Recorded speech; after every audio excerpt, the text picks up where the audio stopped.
साथियों नमस्कार। One liner question series की इस श्रृंखला में लकी एजुकेशन प्लेटफार्म पर आप सभी का हार्दिक स्वागत, अभिनंदन। इस वन लाइनर क्वेश्चन सीरीज के अध्याय 4 में आज हम मुख्य प्रश्नों की चर्चा करेंगे। पहला, कृषि एक प्राथमिक क्रिया है क्योंकि समस्त प्रकार के जीव प्राणी इस पर निर्भर रहते हैं। पारिस्थितिकी संतुलन में भी मुख्य रूप से कृषि और वनों का महत्व है। नंबर 2, कृषि विभिन्न उद्योगों के लिए कच्चा माल तैयार करता है। अतः कच्चा माल तैयार करने के कारण इसे प्राथमिक क्षेत्र में शामिल किया गया है। कर्तन दहन प्रणाली। आदिवासी समाज के लोग जब एक ही जगह पर काफ़ी समय तक खेती करते रहते हैं तो उस भूमि की उर्वरा शक्ति समाप्त हो जाती है। उसके बाद ये लोग उस भूमि को छोड़कर दूसरी जगह खेती करते हैं। उसे कर्तन दहन प्रणाली अर्थात स्थानांतरित कृषि।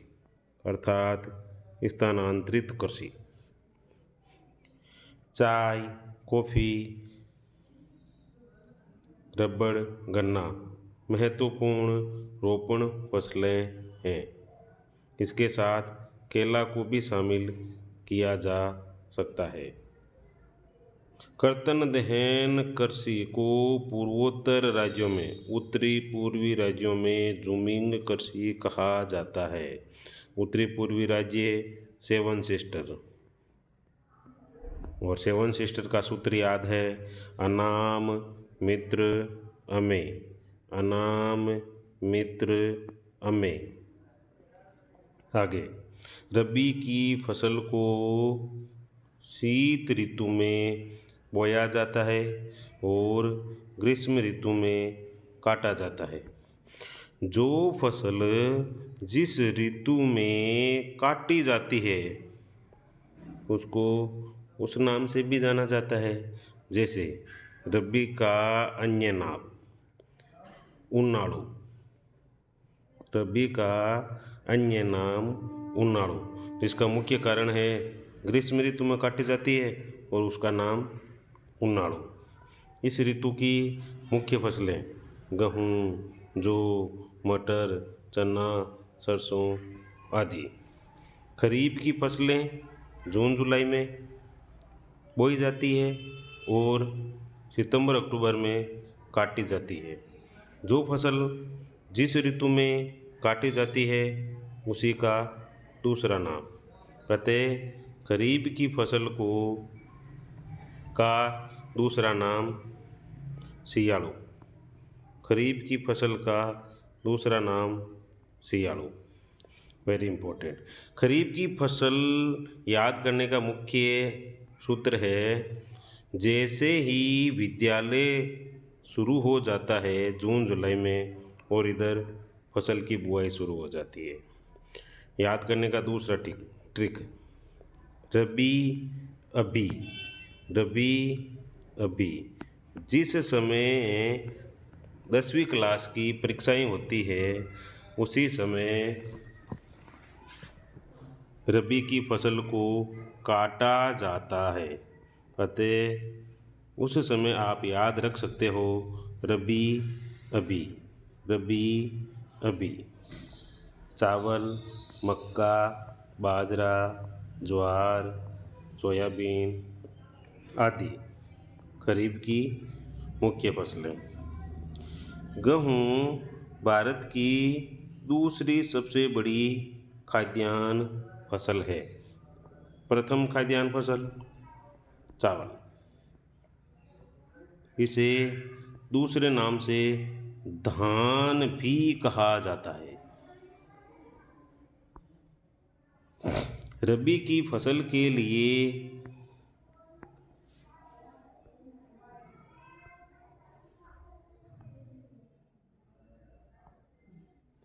50 से 75 सेंटीमीटर वार्षिक वर्षा की आवश्यकता होती है, जबकि इस समय वर्षा नहीं होती है।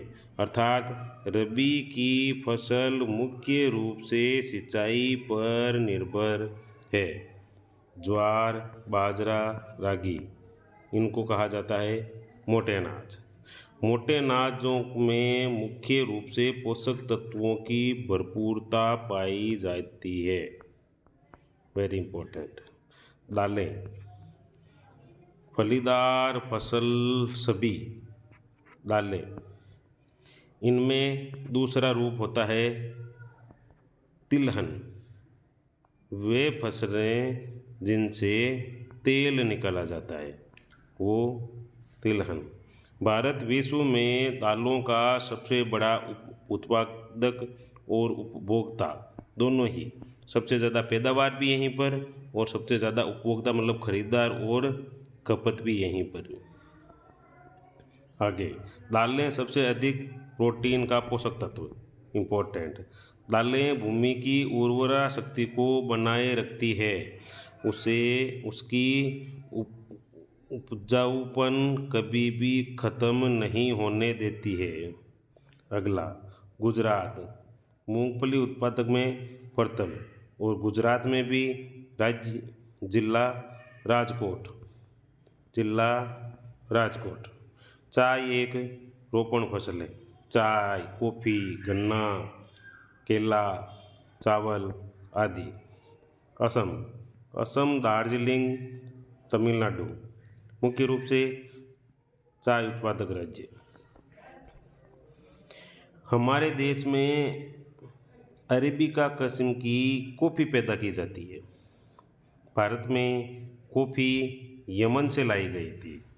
कॉफ़ी की खेती नीलगिरी तमिलनाडु वहाँ पर की जाती है। चाय को याद करते करते याद आ गया, चाय तो सिर्फ दिल की चाहत है। चाय तो सिर्फ दिल की चाहत है, मन की चाहत तो आज भी एक ही है, असिस्टेंट प्रोफेसर।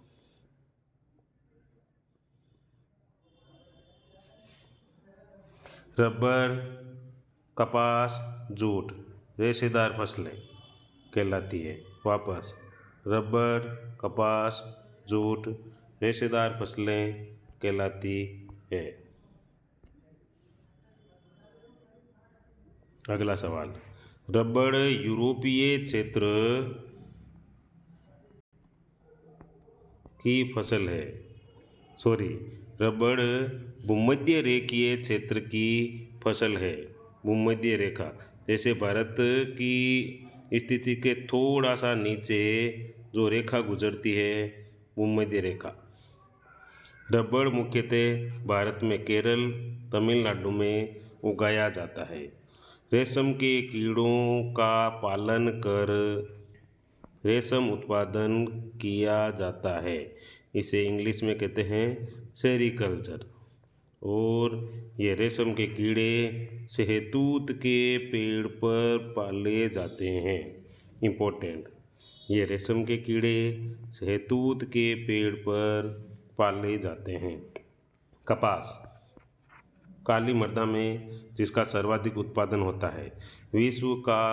भारत विश्व में चीन के बाद दूसरा स्थान। महाराष्ट्र, गुजरात, मध्य प्रदेश, ये तीनों राज्य कपास उत्पादक के मुख्य राज्य हैं, जिसका मुख्य कारण यहाँ की काली मृदा। जूट को सुनहरा रेशा, गोल्डन फाइबर भी कहा जाता है। पश्चिमी बंगाल, बिहार, असम, उत्तरी पूर्वी राज्यों से थोड़ा नीचे पास में जूट उत्पादक राज्य हैं। जूट का प्रयोग बोरियां बनाने, चटाई बनाने, रस्सी बनाने में किया जाता है। भारत सरकार किसान क्रेडिट कार्ड एक योजना लागू कर रखी है किसानों के लिए। इसका इंग्लिश में शॉर्ट नाम KCC। प्रथम पंचवर्षीय योजना भूमि सुधार के लिए लाई गई। ये योजना चली थी 1951 से 1956।